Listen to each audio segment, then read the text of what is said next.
જ્યાં જાવ ભાજપ કોંગ્રેસ કે પછી આમ આદમી, એનું તો હવે ઠેકાણું નથી, પણ ભાજપ ને કોંગ્રેસ જ્યાં જાવ ને ત્યાં પણ કે આ બધું તો ઠીક છે, પણ જે દિવસે આપણા સંસદમાં સાહેબ ડોક્ટર આંબેડકર, સરદાર વલ્લભભાઈ પટેલ, લાલ બહાદુર શાસ્ત્રી આવી વ્યક્તિઓ આવીને બેસે ને તે દિવસે આપણે સુપર પાવર. બાકી તો અત્યારે તો એની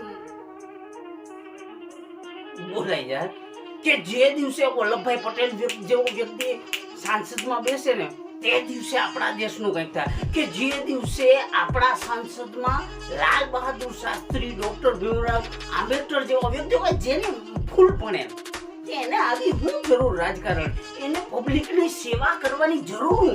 એ લોકો આગળ તો એટલી ડિગ્રીઓ PhD, એ લોકો આંબેડકર આગળ તો એટલી ડિગ્રીઓ, એ ડિગ્રીઓના નામે આપણે યાદ ના રાખીએ કે આવા વ્યક્તિઓ જ્યારે સંસદમાં જાય ને તેથી આપણે સુપર પાવર બનશે. બાકી અવાજી ઓલા મારે કઈ કેવું નથી.